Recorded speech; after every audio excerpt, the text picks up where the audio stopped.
Oh, my eyeballs. In the dark at night. Because they just felt the bad energy.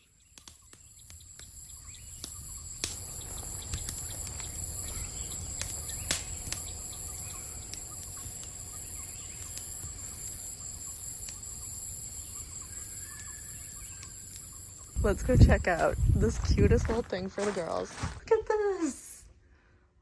Oh, so cute. I didn't even have to bring poopy bags, so they already brought them for us. Let's go get the girls. Echo, what are you doing?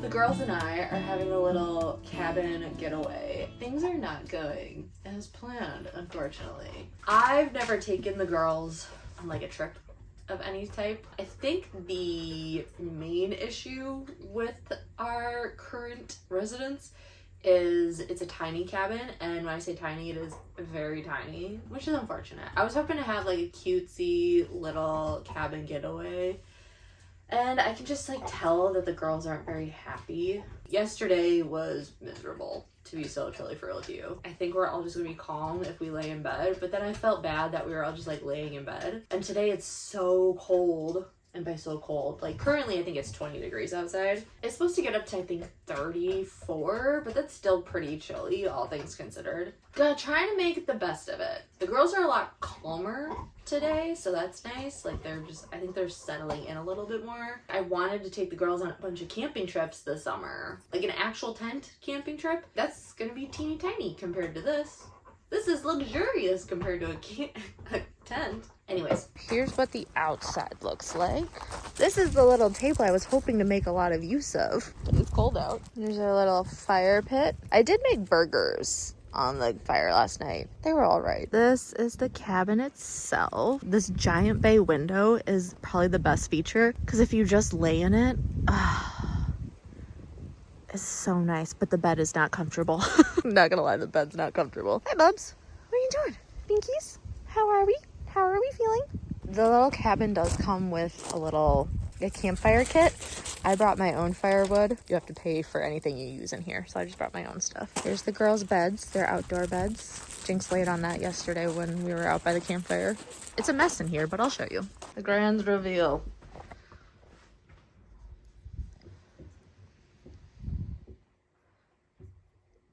That's it. It is very cute. Like this, it's a vibe. It's a vibe. But again, the bed itself isn't comfortable. If you're bringing dogs, bring your own blanket because they technically aren't supposed to be on the linens. And then, oh, the bathroom.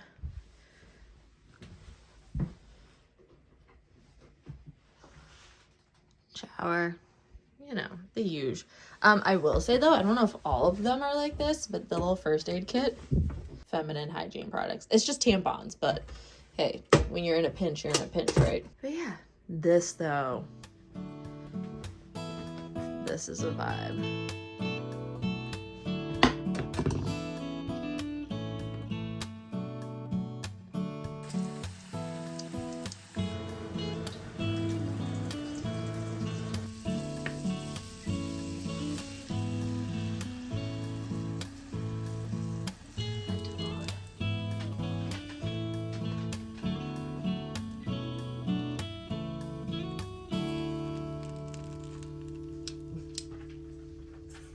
I want to tell you guys what happened last night because it was like so creepy. Background information that you need to be aware of. When we are at home, I am the morning person. I take the girls out in the morning, typically halfway through the day, and then Chris will take them out twice in the evening. When he takes them out for their final time, it's usually later in the night because he goes to bed, we'll say 11 o'clock on average is when he goes to bed. So he'll take the girls out literally right before he gets into bed. So last night I was like, ugh, I have to take them out. I didn't want to like completely mess up their schedule, but I was like, I'm gonna take them out at 10 o'clock at night. I usually am taking them out in the morning. If I'm taking them out in the morning during the winter, it's obviously dark outside, but we live in a city. Light pollution. It's never ever truly dark. The cabin has like a little outdoor light. I turned it on thinking, oh, this will at least cover the perimeter of our little campsite. No, it barely covered the entryway, like 4 feet past the door. So yeah, we were outside, and y'all, I'm not dumb. I know animals reside in the woods. Have I seen any animals? Aside from birds, no. Have we seen any other animals? You guys may have. But I literally haven't seen anything other than birds. Not even a squirrel, which is kind of weird. Anyways, as we were outside, the girls started perking their heads, looking around like they're hearing something, and I'm like, oh my god, that's like the one thing like I never want the girls to do when we're out and about in the dark at night, is just be like, I hear something. Okay. As I was walking around with them, letting them relieve themselves, I started to hear something as well. And the more I thought about it, like this morning I literally thought about like, what did I hear last night? I was just like in the moment playing it up to being just creatures, woodland creatures, you know, they're making noises, they're doing their thing, they're living their life. The moment I got scared last night was the moment I started to have this realization that was my further realization into this morning. It sounded like children giggling and laughing. Now I do have to note, we are in somewhat of a residential area. Like as you're driving up to the campsite, there are houses. So I'm like, okay, well, this morning I was thinking about it. I was like, maybe they were just like children that live in the area, but they were like coming from back that way. This morning when we were on a little nature walk, there's just a river back that way. I haven't heard children at all. So we'll see how tonight goes. Again, I didn't see anything, but the girls were very aware. If you have a dog, you know what that means. And yeah. I am currently editing this video right now. I was gonna mention this in kind of like the wrap up at the end, but I'm just gonna mention it now because I know I did not mention this. There were squirrels and wildlife on the property, just nowhere near our corner of the campsite. Like, we saw deer tracks everywhere. I saw birds, I saw squirrels, literally everywhere but our corner of the campsite. So that just convinces me that there's something sus with the energy in that area, that not a single critter was around there. Like, the only animal marks by our campsite were left by Jynx and Echo. So maybe they were so unrestful and so uneasy because they just felt the bad energy. I'm not usually one to, run with a topic like this, but I also believe in energy and in vibes. I wouldn't say I felt a weird energy in our campsite, but the girls were very unrestful and uneasy the entire time. That could have been due to a multitude of things, but possibility. And not a single creature.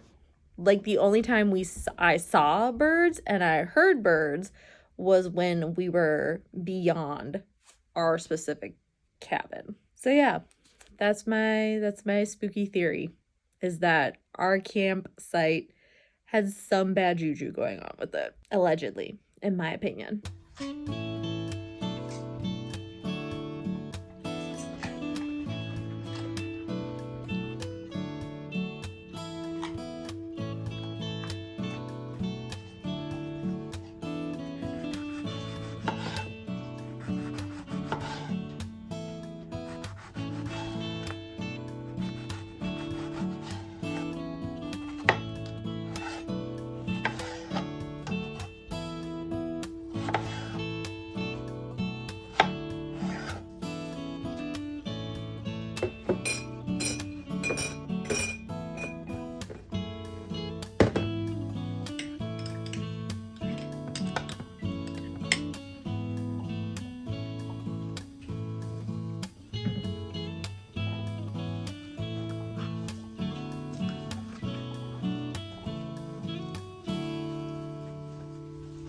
I always find it interesting what books are in stock at different places.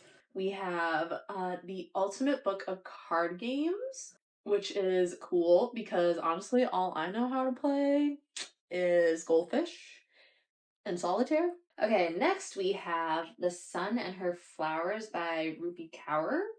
I think this is just a book of... I think this is just a book of poetry, and the first page I opened to. How to Get Away, Finding Balance in Our Overworked, Overcrowded, Always On World by the founders of Getaway. And if you don't know, the place I am currently staying at was called, when it first became a thing, was called the Getaway Cabins. Now they've rebranded to Postcard Cabins. I bet this book for sure is in like every cabin. Oh, that's cute. Their author photo is them in a cabin. And the next book we have is On Trails by Robert Moore. And this is just about a dude who decided to hike the Appalachian Trail. And then on this journey, he, realized, I want to do more of this. And just went on a bunch of different trails all across, it says the world, but everything it mentions on the back of this seems more just in America, maybe North America, but I don't know. And then the final book is The Water Dancer by Ta-Nehisi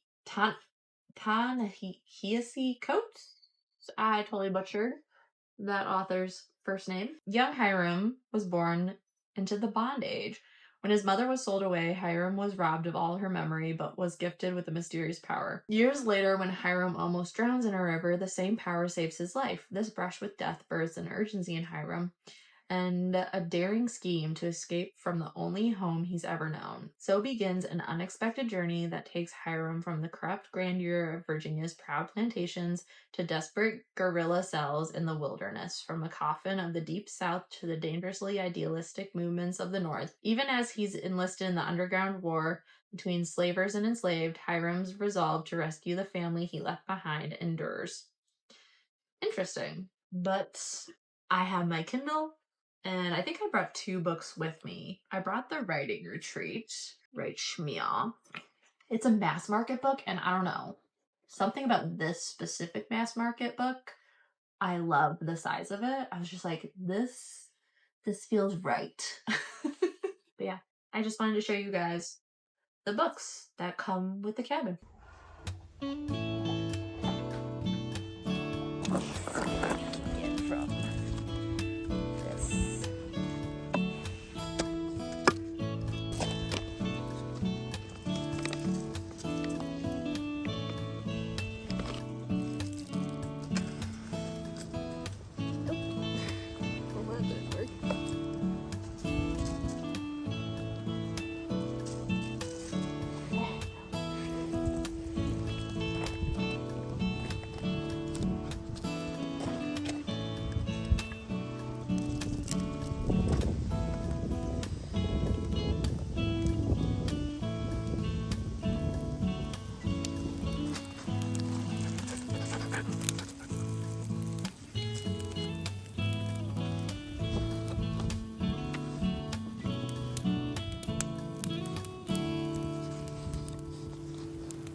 Oh, my eyeballs.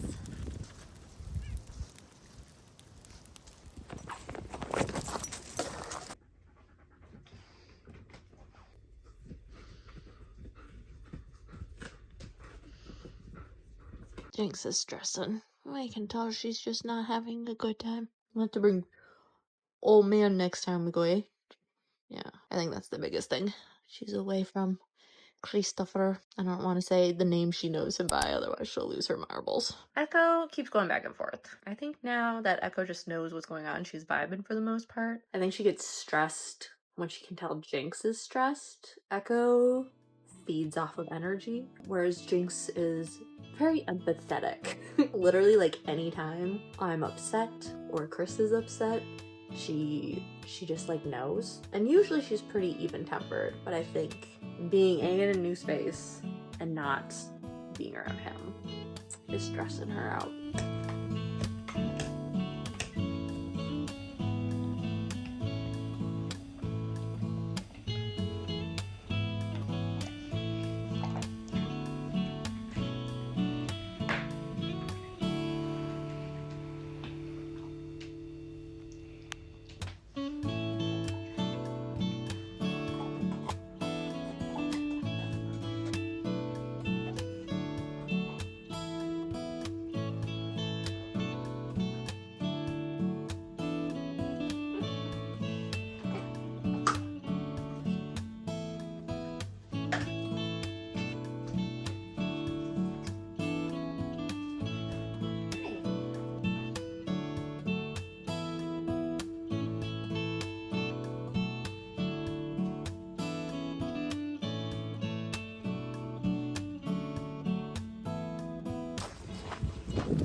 On a walk with my homies. I didn't get any footage of it, but I saw my first squirrel of the trip. So there is some form of wildlife aside from birds. So this is where we are staying. And my humble opinion, it is like the most secluded. Like, there's a dude right there and a dude right there, but you don't really notice them. We're at Judy. Hey, Judy. That window you're seeing currently is the bathroom window. Our big window faces that. And from our little campsite, you're facing into the woods, so you aren't even really noticing these guys. So, I don't know. I like it.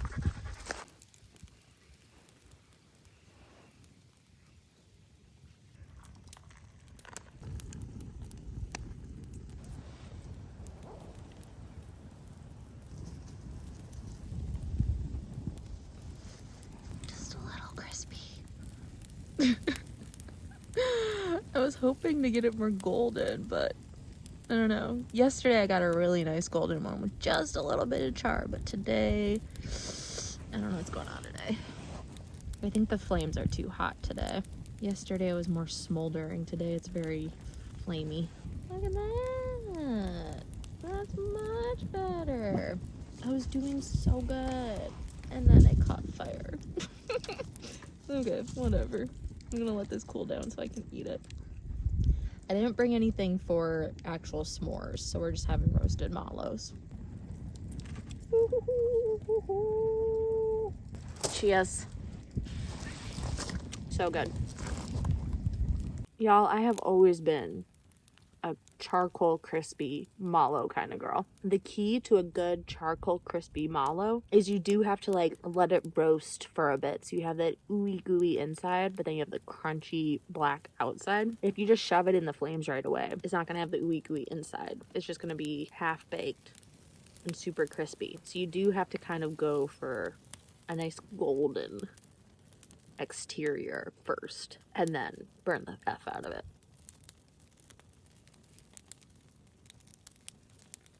Today's been better. Still a little stressful, but better. Literally last night, I was sitting here thinking, I'm just gonna leave right away. And I was like, okay, we're just at least gonna do like the full day. And then like the next morning, we'll just leave whenever we wake up. Just pack everything and just leave. Now I'm humming and hawing about it. We might still leave early because there's actually a state park in between here and home, so maybe we'll leave early but hit up the state park, have a nice little walk, get out some energy. I really wanted to do tent camping this year, and again, I do want to still try it. I think we're gonna do a night tent camping see how that goes, and if they can handle it, then we might try longer excursions. But the way this trip has gone, I don't know. We'll see. But I do want to take them out on big hikes this year. I used to do that so much with Jynx. Like, literally, we would wake up at the butt crack of dawn every Sunday morning. We'd wake up stupid early and drive to some sort of obscure trail, and we would just like go on hikes, and it was so fun. And we haven't done that since Jynx is a 2020 baby. She was born in January of 2020, and so when we got her was literally a week before shutdown. So my summer was pretty much just spent taking her on walks and hikes and all that stuff. But once I got a job in December of 2020, that all kind of went to the wayside, because then my free time was like limited to 2 days a week instead of just constant free time for Kayla. But I need to get more physically active, and I can tell that the girls are getting a little stir crazy. So I think taking them out on big hikes will be good for all of us. Now her groans escalated, quickening, amplifying. I remained frozen at the door, eyes wide, a pulse in my own groin. It felt like there was goosebumps pebbled my arms from the chilly air. I had to come up with a novel idea now, and after a full night, that idea to burst into being and then slip away. Taylor was at the table, green blonde. Don't mind if I do. Chairs down. You saw my stomach filled with dread. And 15 minutes later, Taylor was leading. I wasn't in the draw this morning. A hallway lined with windows that showed the back. They mentioned they were taking a break and going for a walk, but I still felt a tiny space. Time for a shower. So one of my goals is to go on a 3-day backpacking trip while I'm still in my 30s, which is kind of why I want to get the girls used to camping, because in an ideal, perfect, amazing world, I would take them with me. I think the most terrifying part would honestly be the like night camping part. It's just something I thought would be fun, and something I've wanted to do actually for the past 2-ish years now.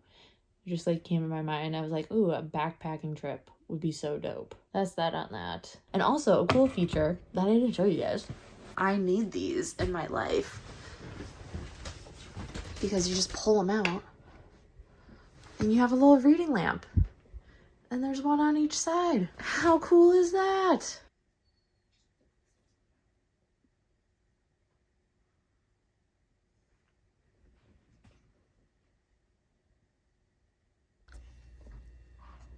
That's the moon. It's pretty much gone at this point.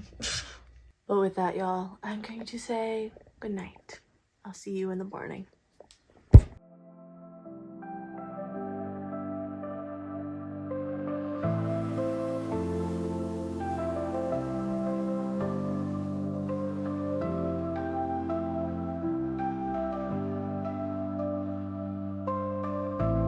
Good morning, sunshines. It is 6:44 and I just woke up. I'm debating what I want to do with my life right now. I'm debating if I want to make my own coffee out of my percolator. They have these little pour over coffee kits that I can pay $2.50 for. Like, the only reason I'm thinking of like doing the pour over kit is this is just such a pain in the butt to clean out.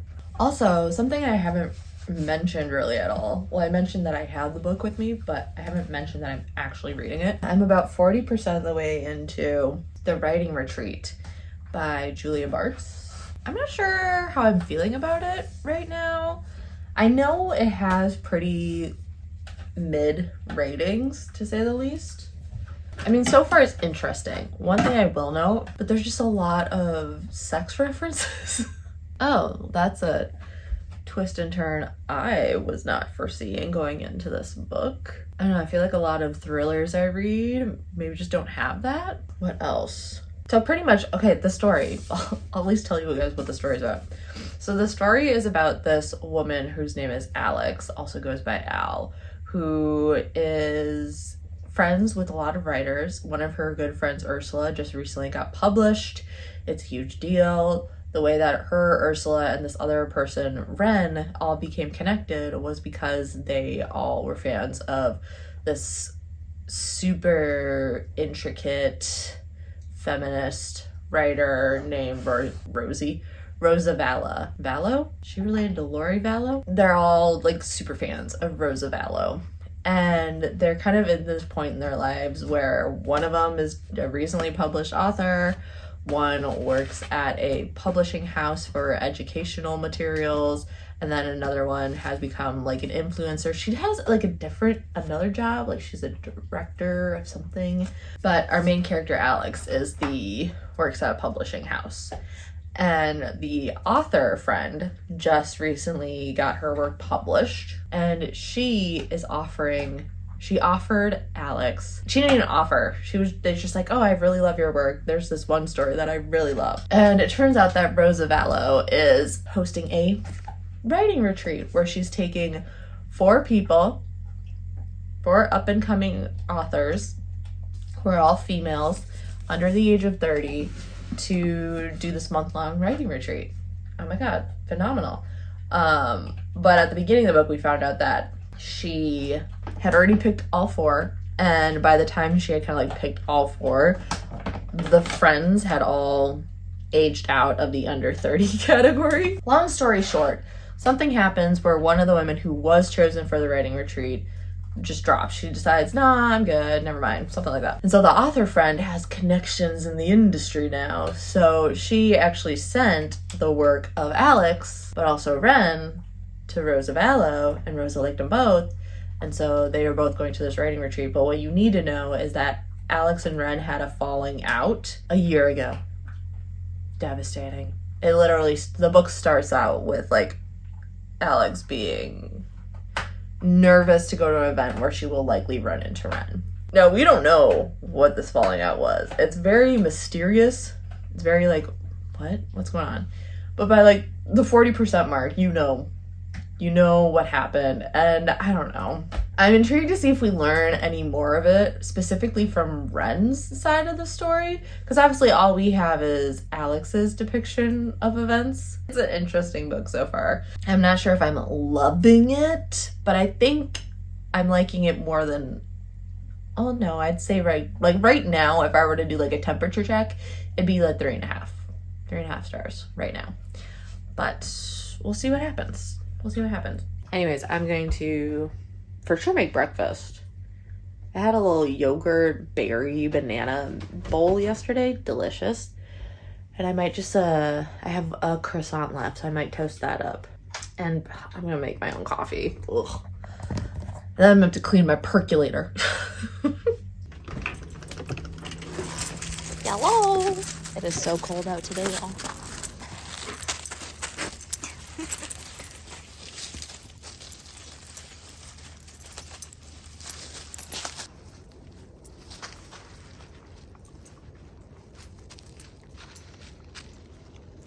I knew it was cold outside this morning when I first let the girls out. I didn't realize how cold outside it was. Apparently it got to 15 degrees last night, and currently it's 20 degrees. Yeah, I don't know about that hike I was planning. We might just go home.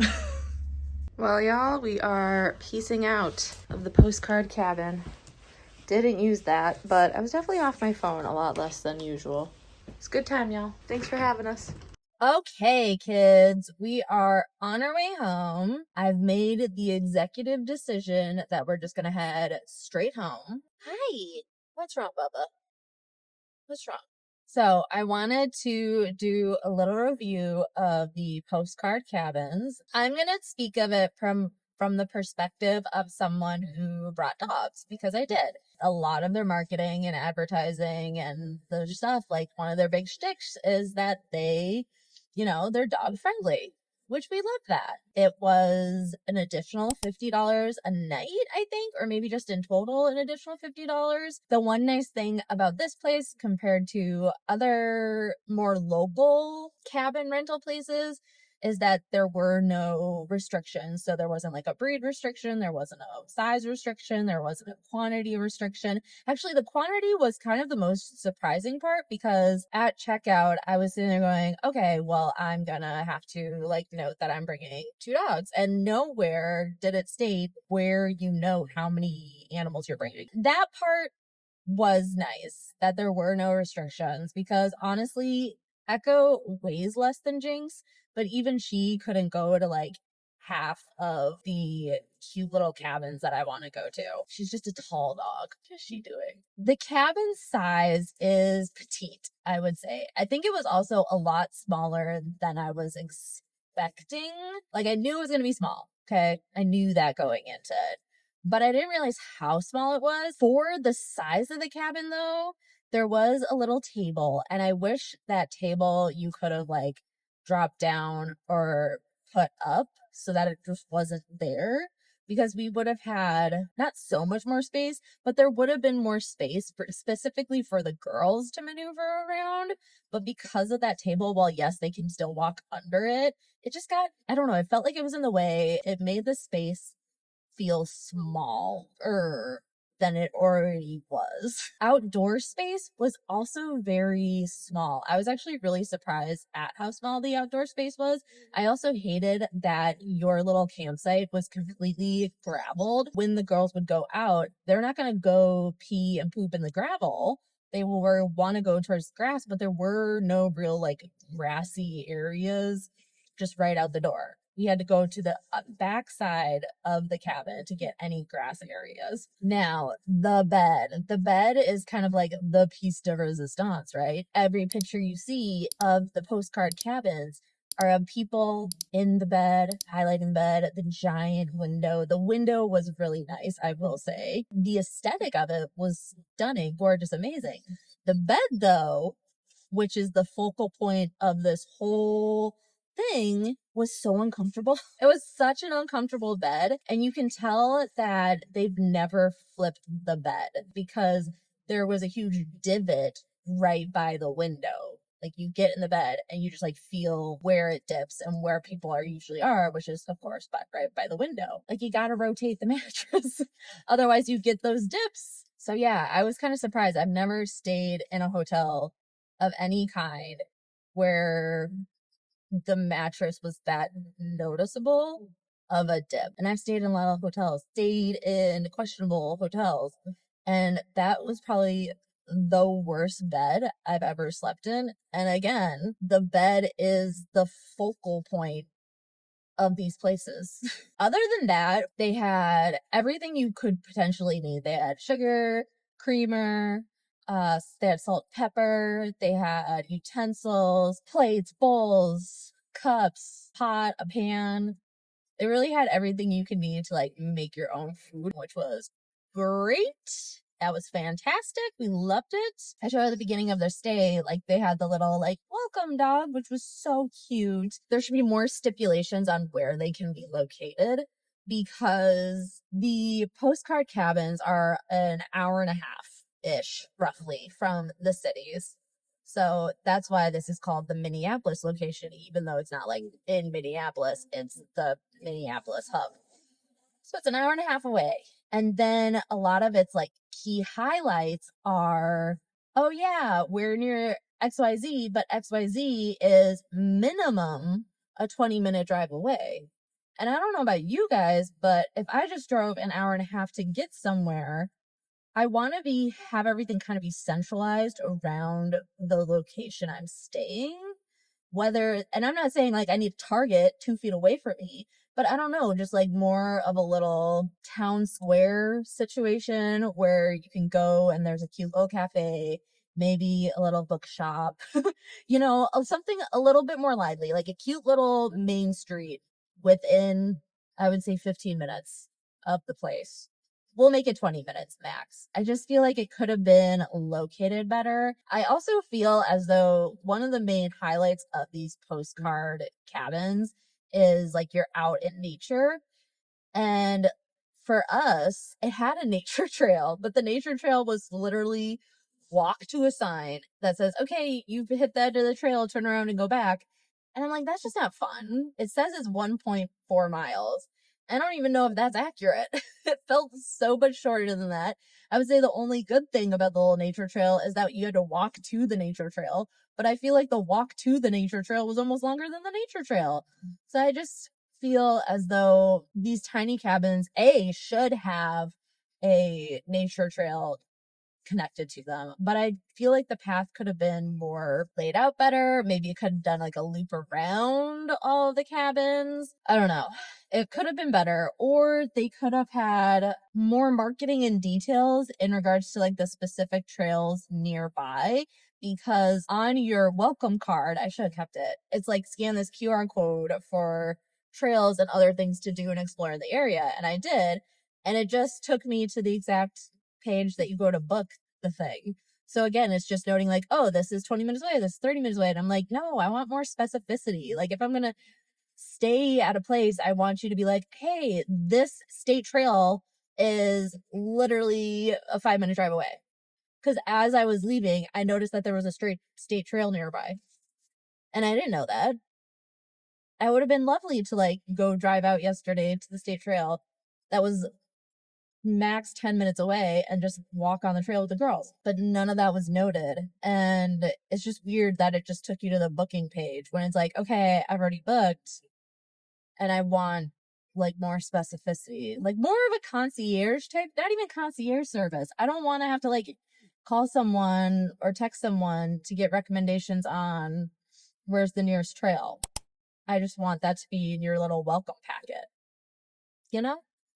And I feel like they definitely could do that. But yeah, I was not impressed, to say the least. I think the one great thing was, again, they allowed the dogs, but it was so small that the dogs just were not having a good time at all. They don't like small enclosed spaces. And the bed should have been comfortable. That bed was not comfortable. The pillows were nice. I like the pillows. But the bed itself, not it. But yeah, I'll think a little further if I have any additional thoughts to present to y'all when I get home. But for now, I am going to listen to a podcast or something. I don't think I'm going to finish the writing retreat in this video. I will see you guys in a video very, very soon where I talk about my final thoughts and opinions about the writing retreat by Julia Bartz. Until next time.